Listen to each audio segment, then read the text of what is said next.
जी सर्वप्रथम तो सभी आप लोगों के माध्यम से पूरे देशवासियों को, जनपद वासियों को गणतंत्र दिवस की बहुत बहुत बधाई, शुभकामनाएं देता हूं। आज हमारा देश के संविधान लागू हुआ था। हम लोग संवैधानिक लोग हैं, संविधान को मानने वाले लोग हैं।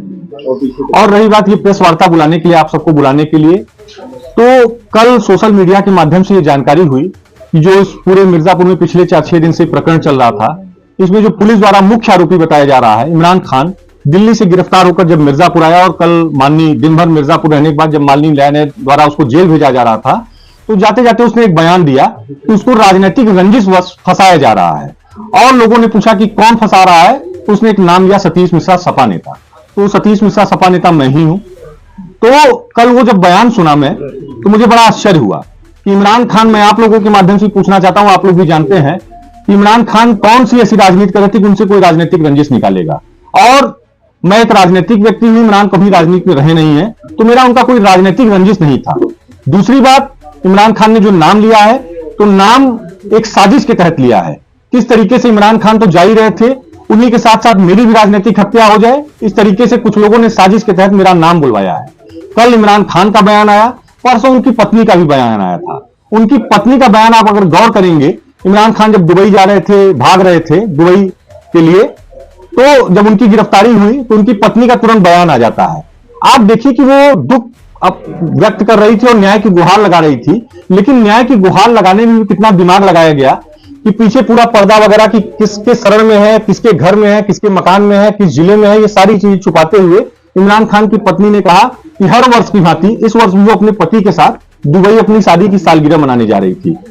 जिसका परिवार 19 तारीख को एक एफआईआर होती है, 20 तारीख को दूसरी एफआईआर होती है, उनका पूरा परिवार इस एफआईआर में फंसा हुआ है। तीनों भाई फंसे हुए हैं, बहनोई फंसे हुए हैं, बूढ़े सास ससुर जो अपाहिज की स्थिति में है वो भागे भागे फिर रहे हैं, और ये शादी की सालगिरह मनाने जा रहे थे। इसी से अंदाजा लगा सकते हैं कि ये व्यक्ति किसी का नहीं है, जिसका भाई जेल गया हो। लगा है उस पर आप बताइए। बिल्कुल बिल्कुल, मैं उस पर आ रहा हूं, लेकिन ये भी बताना जरूरी है, जिसका भाई जेल गया हो, उसका भाई देश छोड़कर अगर भाग रहा है तो सोच लीजिए वो किसी का सगा नहीं है। रही बात इमरान की, इमरान के बारे में बता दूं कि बहुत बड़ा ठग है, बहुत बड़ा फ्रॉड है। उसके खिलाफ मिर्जापुर में कई आपराधिक धाराओं में मुकदमे दर्ज है, कई मुकदमे दर्ज हैं, न्यायालय में मुकदमे दर्ज हैं, चेक बाउंस के दर्जनों मुकदमे दर्ज हैं, बनारस में मुकदमे दर्ज हैं। और ये मुकदमे, इमरान जैसे लोग किसी के सगे नहीं है, क्या हिंदू क्या मुसलमान, उसने सबको ठगा हुआ है। आपको मैं बता दूं कि मुकदमा क्यों है। इमरान खान का भी मेरा भी एक जमीनी विवाद चल रहा था। उसने मुझे एक प्रॉपर्टी एग्रीमेंट किया था, 2 प्रॉपर्टी एग्रीमेंट किया था। समय पूरा होने के बाद रजिस्ट्री नहीं कर रहा था, मेरा न पैसा वापस कर रहे हैं, न रजिस्ट्री वापस कर रहे हैं। उसके बाबत मुझे 26/5/2025 को यह जानकारी हुई कि इमरान देश छोड़कर भाग रहे हैं। मई 2025 में मैंने ये एप्लीकेशन दिया था एसपी साहब को। एसपी साहब ने त्वरित कार्रवाई करते हुए कटरा कोतवाली में दिया। इमरान खान को पुलिस ने रोक लिया और मेरा ये था कि ये देश छोड़ के भाग सकते हैं। कैसे ऐसे व्यक्ति का वीजा और पासपोर्ट बन गया है जिसके खिलाफ इतने आपराधिक मुकदमे दर्ज, इनका वीजा और पासपोर्ट भी जब्त कर कैंसिल किया जाए। इमरान खान विदेश तो नहीं भाग पाए, उनको दिल्ली से बुला लिया गया क्योंकि उनके घर पे दबिश डाली गई पुलिस के द्वारा, लेकिन इमरान खान का वीजा और पासपोर्ट जब्त नहीं हुआ।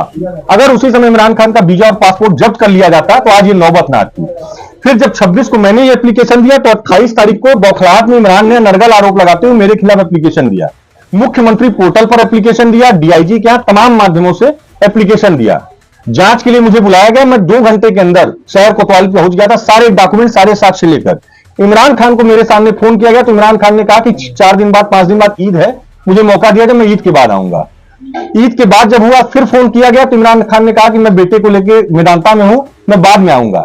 लगातार पुलिस बुलाती रही, इमरान खान नहीं हो पाए क्योंकि वो झूठा आरोप लगाए थे, वो साबित कहां से करते। सारे पैसे का लेन देन खाते से हुआ था तो वो साबित नहीं कर पाए। लेकिन पुलिस द्वारा जब जबरदस्ती उनको बुलाया गया, नहीं आओगे तो एफआईआर तुम्हारे खिलाफ हो जाएगी, तुमने मुख्यमंत्री पोर्टल पे सूचना दी है, तो इमरान खान आए और पूरी जांच पड़ताल में मेरा ही लगभग 58 लाख 60 लाख रुपए इमरान के ऊपर निकल रहा था।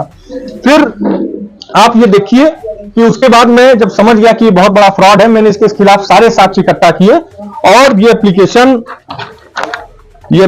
है 23/6/2025 का।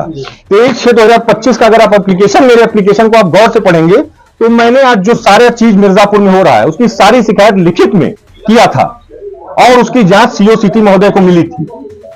अगर सीओ सिटी महोदय ने उस समय जांच कर ली होती बकायदा तो आज ये नौबत मिर्जापुर में कई लोगों की जिंदगी बच जाती। मैंने साफ साफ अपने इसमें लिखा था कि विपक्षी अपने जिम के माध्यम से भी अवैध कार्यों व अश्लीलता को संचालित करता है। जिम बंद होने के पश्चात कई गलत प्रकार के लोगों का आना जाना होता है, जिसकी जानकारी जिम में लगे सीसीटीवी फुटेज से भी प्राप्त किया जा सकता है, या हो सकता है कि उस दौरान कैमरे बंद हो। इसके साथ ही विपक्षी लोगों को धमकाने व हनक बनाने के लिए आजकल सभी गाड़ियों में फॉर्च्यूनर, स्कॉर्पियो, एक्सयूवी और अन्य गाड़ियों में भाजपा का झंडा, विधायक पास, हूटर लगाकर चलता है, जो नियम विरुद्ध है। उसके सारे गाड़ियों में विधायक पास लगा हुआ है। उसके परिवार में कोई विधायक नहीं है। जिसके परिवार में कोई विधायक नहीं होता उसको विधायक पास नहीं मिलता है। फिलहाल अगर किसी तरीके से एक विधायक पास उसने जुगाड़ कर लिया होगा तो 5 के 5 गाड़ियों में कैसे विधायक पास लगा था। मैंने इसकी लिखित शिकायत की, लेकिन एसपी साहब ने आदेश किया था सीओ साहब को जांच करने के लिए। अगर सीओ साहब ने उस समय जांच कर ली होती, कायदे से जांच कर ली होती, तो शायद आज ये नौबत नहीं आती। लेकिन सीओ सिटी महोदय ने इस पे लगा दिया रिपोर्ट कि इनका जमीनी विवाद चल रहा है, इसलिए अनर्गल आरोप लगा रहे हैं। आज मेरे सारे अनर्गल आरोप सही साबित हुए। और सबसे बड़ी बात, एक बात मैं और बता दूं कि इमरान खान, मेरे सारे एप्लीकेशन के 4 महीने पहले इमरान खान के पिता ने सारे आरोप लगाए थे। उसके पिता ने, सोचिए वो पिता कितना मजबूर रहा होगा जो अपने बेटे के खिलाफ आवाज उठाता है।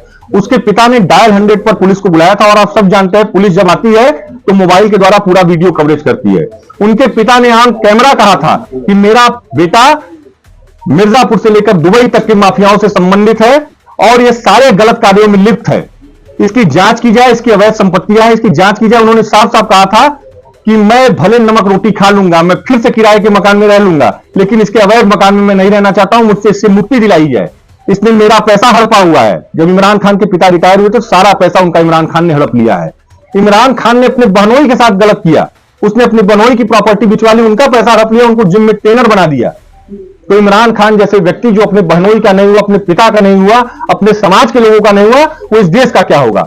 वो देश छोड़कर भाग रहा था, पुलिस ने उसको पकड़ा, लेकिन लोगों ने मेरी राजनीतिक हत्या करने के कारण लोगों ने मेरा नाम उससे बुलवाया है, और समय आने पर मैं उस नाम को भी लूंगा। दूसरी बात, ये बगल में उमाशंकर यादव जी है, आप इनकी स्थिति को देख सकते हैं। इनका शॉर्ट में इनका भी मैं मुद्दा बता दूं, इनका जंगी रोड पर, मेन रोड पर इनकी जमीन है 5 बिस्वा, जिसकी कीमत आप लोग जानते हैं 8,000-10,000 रुपए स्क्वायर फीट मेन रोड पर जमीन की कीमत है। लगभग 6-7 करोड़ रुपए की इनकी जमीन की कीमत है।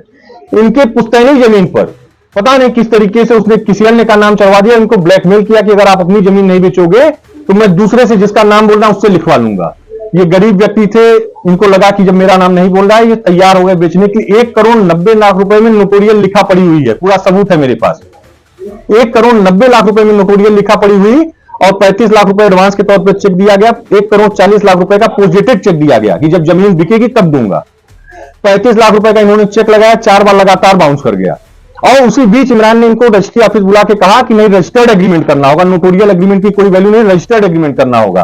और रजिस्टर्ड एग्रीमेंट के माध्यम से इनकी पूरी जमीन धोखे से मात्र 60 लाख रुपए में इनसे एग्रीमेंट करा लिया गया, रजिस्टर्ड एग्रीमेंट। ये बेचारे, आप इनकी स्थिति देख सकते हैं। इनके 4 बच्चे आज 5,000-8,000 की नौकरी करने में मजबूर है, ई रिक्शा चलाते हैं। इनका प्रधानमंत्री आवास योजना अंतर्गत इनकी बहू का घर था, उस घर की इनसे इमरान की बातचीत हुई थी कि घर नहीं आप छोड़िए। उस प्रधानमंत्री आवास योजना के अंतर्गत जो घर बना था उसको भी इमरान ने गिरवा दिया। ये बेचारे दौड़ते रह गए, इनका मुकदमा नहीं लिखा जा रहा, क्योंकि जो सुरक्षा कवच इमरान को बार बार बचा रहा था। और इस 6 महीने में लगभग 20 लोगों ने इमरान के खिलाफ एप्लीकेशन दिया, कई मुस्लिम भाइयों ने एप्लीकेशन दिया, लेकिन इमरान के खिलाफ एक पुलिस विभाग में बैठे अधिकारी सुरक्षा कवच उसके बन गए थे, वो FIR नहीं होने दे रहे थे। दिसंबर महीने में इनको लेकर जब मैं एसपी साहब से मिला तो मैं धन्यवाद दूंगा ऐसे एसपी, ईमानदार एसपी का। एसपी साहब ने त्वरित इस गरीब व्यक्ति के साथ न्याय करते हुए इसके FIR के लिए आदेशित किया, इसका FIR दर्ज हुआ। उसके बाद इनका जो मुकदमा था वो सारा मुकदमा मेरे यहां से देखा जा रहा था। इनका चेक बाउंस का मुकदमा प्लस स्टाम्प चोरी का मुकदमा, जितने मुकदमा थे सब मेरे द्वारा देखे जा रहे थे, मेरे परिवार के द्वारा देखा जा रहा था। इन्हीं सबसे इमरान को ये महसूस हुआ कि मैं ही उसके पीछे पड़ा हूं, जबकि मेरा राजनीति आप लोग जानते हैं कि मैं हमेशा अन्याय के खिलाफ न्याय की लड़ाई लड़ता हूं। ये गरीब थे, इनकी लड़ाई मैंने लड़ा, और इनके जैसे जो लोग भी आए उनकी मैंने लड़ाई लड़ा। और आज कहीं ना कहीं उसका इल्जाम आप देख रहे हैं कि मुझे किस तरीके से बदनाम किया जा रहा है। मैं आप लोगों के माध्यम से शासन प्रशासन से भी निवेदन करूंगा कि जो व्यक्ति यहां से दुबई तक जिसका कनेक्शन है, कहीं ना कहीं वो बहुत शातिर और बहुत खतरनाक व्यक्ति है। ऐसे व्यक्ति से जो भी पीड़ित लोग हैं, चाहे उमाशंकर जी हो, चाहे जो भी पीड़ित व्यक्ति, उनके जान माल और उनके परिवार की सुरक्षा का भी ध्यान दिया जाए। मैं न्याय की गुहार भी आपको इन लोगों की तरफ से लगाता हूं। इनसे थोड़ा सा